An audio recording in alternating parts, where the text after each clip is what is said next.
Good weekend, everyone. Today is your weekly dose of curated news brought to you by the Ministry of Truth. In a smaller episode this week, we look at stories of reports of blue beams seen by soldiers on the front, and new flying bugs seen in the wake of the deployment of TC systems. And as always, this episode is sponsored by the Ministry of Truth and Super Credits.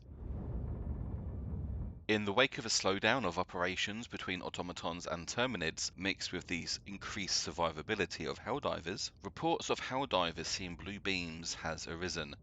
In what is being called an optical illusion, Helldivers, unable to adapt to the lighter attacks, have started to imagine new threats. Similar to reports of flying bugs, these blue beams are seen shooting through the sky or tracking Helldivers.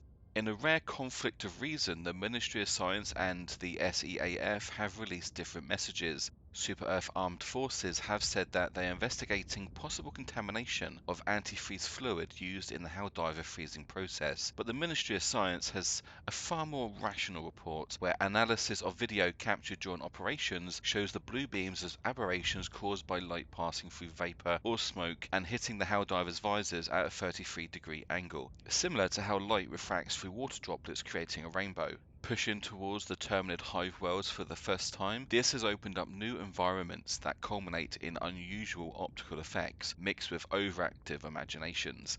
The same first-rate minds that have led Super Earth to victory is still trying to defend her, even though the true threats are nowhere to be seen. The Ministry of Truth has verified the Ministry of Science reports and would like to remind all citizens that disinformation is as serious a threat as any automaton or terminid, and instances of fabrication should be reported. Helldivers seeing blue beam should make their leaders aware so they can get the support they need.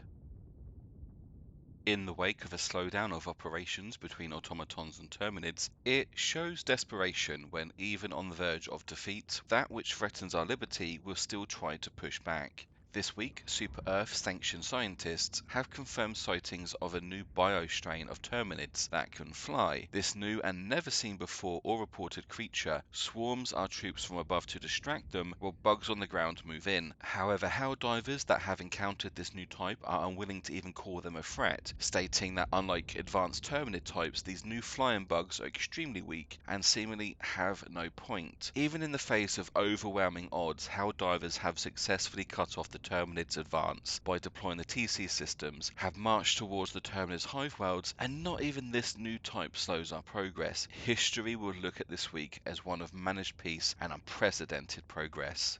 We reported last week about rumours of flying bugs, but we would like to remind citizens that those are not the same as the officially recognised flying bugs this week. Seen before the deployment of TC systems, this was nothing more than illegal broadcasts trying to spill our liberty. There is a saying that even a broken clock can be right twice a day, and in response to those pointing out conspiracy, the Ministry of Truth has this statement. To those unpatriotic citizens that question the timing of the TCS and Terminid testing and deployment, this is completely coincidental and unrelated. 9 out of 9 reputable Super Earth sanctioned scientists agree.